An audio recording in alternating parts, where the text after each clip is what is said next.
Bonjour à tous. Un concours de circonstances, c'est quelque chose que vous avez peut-être déjà vécu. Un ensemble de choses qui, mis bout à bout, vont déboucher sur quelque chose de plus gros. Un final en quelque sorte.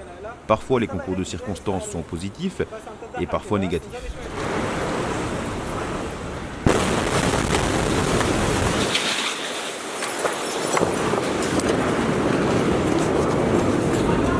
Aujourd'hui, je vais vous parler d'une histoire complètement folle qui s'est déroulée en 1989. Avec un sacré concours de circonstances, accompagné en plus de mauvaises décisions, qui feront que cette histoire se terminera de façon tragique. Mais ça aurait pu être bien pire. A tout de suite.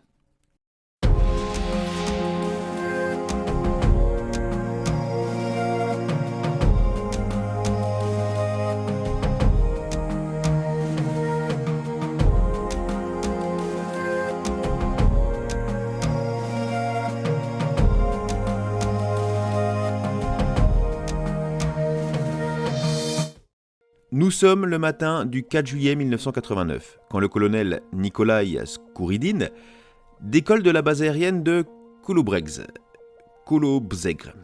Oui, moi, la prononciation, c'est... Situé en République populaire de Pologne. Il est aux commandes de son MiG-23 soviétique pour un vol d'entraînement de routine. Mais une fois arrivé à environ 300 mètres d'altitude, le moteur de l'avion s'arrête. Il tente bien de le redémarrer, il essaie des trucs, mais rien ne fonctionne. Il demande alors l'autorisation de s'éjecter, ce qui lui est accordé. Mais avant, il réussit à diriger l'avion direction la mer Baltique, pour qu'il ne fasse pas de dégâts ou même pire des morts, lorsqu'il va se planter. Puis il s'éjecte. Sauf qu'il va se passer un truc assez fou, car après s'être éjecté, eh bien le moteur du MiG va redémarrer tout seul, et c'est le pilote automatique qui va reprendre les commandes. L'avion ne va alors plus se diriger vers la mer, mais du côté de l'Europe de l'Ouest. Pour être plus précis, on a un MiG-23 qui est en train de se diriger tout seul comme un grand, en direction du nord de la France. Et je tiens à préciser qu'à ce moment, c'est encore la guerre froide. Bon, elle est un peu en train de se réchauffer sur les dernières années, les relations sont meilleures, mais on est toujours en période de guerre froide. Mais pour en revenir au pilote, même si ça s'est sûrement pas déroulé comme ça, je peux pas m'empêcher d'imaginer le mec qui s'éjecte en se disant « ouf, sauvé », et qui voit son avion au loin redémarrer et qui prend la direction de tout plein de pays occidentaux. Là, il y a quand même moyen de se sentir un peu con. Bref, notre MiG-23 poursuit son chemin, arrive à la frontière polonaise, puis se retrouve en Allemagne de l'Est. Ce n'est plus qu'une question de temps avant qu'ils franchissent les frontières de l'OTAN. Donc ni une ni deux, les Russes se jettent sur leur téléphone pour prévenir Washington et les capitales européennes qu'il s'agit d'un gros loupé et non pas d'une quelconque attaque.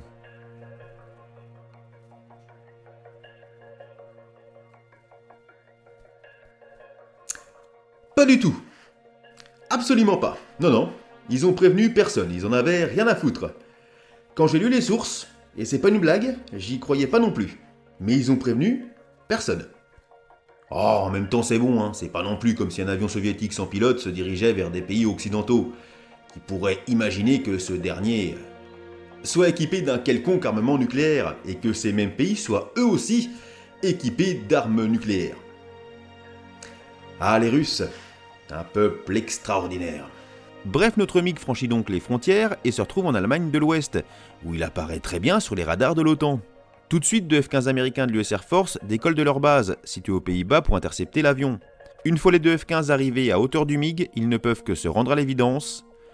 Il n'y a pas de pilote dans l'avion. Les pilotes rendent alors compte de la situation et doivent même se répéter plusieurs fois, car on a du mal à les croire sur le fait que l'avion se pilote tout seul. Ils demandent alors l'autorisation d'abattre le MiG. Mais après réflexion, ça leur est refusé. L'avion volant au-dessus d'une zone assez peuplée. Grosse erreur, mais je reviendrai là-dessus plus tard. Et pendant ce temps, en Russie, dans la salle de gestion de crise du haut commandement de l'armée, eh bien on doit sûrement jouer aux cartes tout en parlant tuning et gonzesse, parce qu'a priori, pour ce qui est du MiG, qui est d'ailleurs bientôt en Belgique, on s'en bat totalement les noix.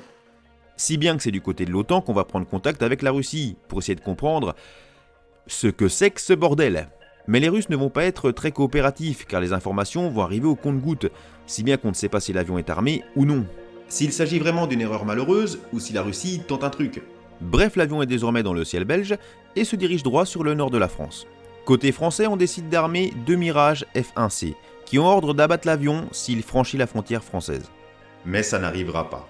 Car alors que le MiG-23 n'est plus qu'à quelques kilomètres de la France, ce dernier n'ayant plus de carburant s'écrase aux abords de la ville de Courtrai en Belgique, après avoir volé sur presque 900 km. Et malheureusement, il s'écrase sur une maison où habitent 4 personnes, monsieur et madame Delahaye et leurs 2 garçons. Le père est au travail, la mère est en course avec l'un de ses fils, mais leur autre fils âgé de 19 ans, étudiant en informatique, qui a d'ailleurs eu son examen la veille, lui se repose dans sa chambre. Il sera tué lors du crash et les secours retrouveront son corps totalement carbonisé.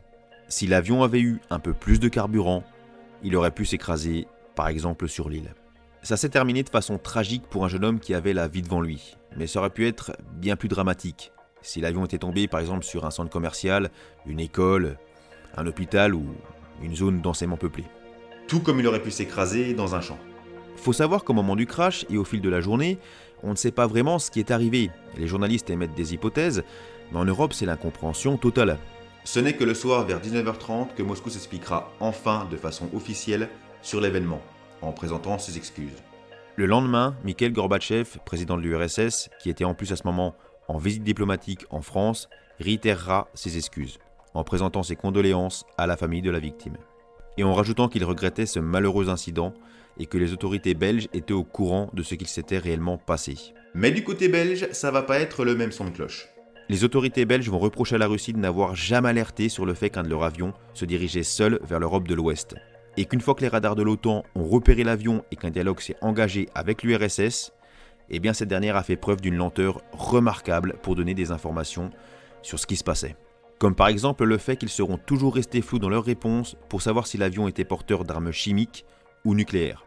Et qu'en fonction de ces réponses, les deux F-15 auraient pu abattre l'appareil et une famille ne serait peut-être alors pas en deuil. Cet événement va jeter un froid dans la relation des deux pays. L'URSS reconnaîtra entièrement ses torts et versera 25 millions de francs belges, soit environ 620 000 euros, d'indemnisation pour les dégâts et la famille du jeune homme décédé. Le 9 novembre 1989, ce sera la chute du mur de Berlin, soit 4 mois après l'incident. Des milliers de Berlinois se pressent au point de passage qui jalonne le mur. Face à la foule, le lieutenant Harald Jäger est désemparé. Par téléphone, il demande des instructions à sa hiérarchie qui ne lui répond pas. Alors il ouvre la barrière. Et 2 ans plus tard, l'URSS s'effondrera. On va faire un petit récapitulatif des faits les plus importants de cette histoire. Déjà le moteur qui redémarre après que le pilote se soit éjecté. Ensuite le pilote automatique qui reprend le contrôle de l'avion, ce qui fait que ce dernier ne se dirige plus vers la mer. Puis les Russes qui ne préviennent pas les pays qui peuvent être touchés. Les deux F-15 qui ne se voient pas l'autorisation de tirer. Et enfin les Russes qui donnent des informations au compte-gouttes sur ce qui est en train de se passer, une fois le contact établi. Sur ces 5 éléments, s'il y en avait juste un qui ne s'était pas produit, ou mieux analysé, ou pris au sérieux, eh bien peut-être qu'une personne n'aurait pas perdu la vie en ce jour du 4 juillet 1989. Et des choses loufoques comme celle-ci, eh bien notre histoire en regorge d'un sacré paquet. Sur ce, je vous fais plein de gros bisous, likez, partagez, commentez si vous avez envie, abonnez-vous si ce n'est pas fait, et moi je vous dis à très vite pour la prochaine vidéo. Allez, à plus.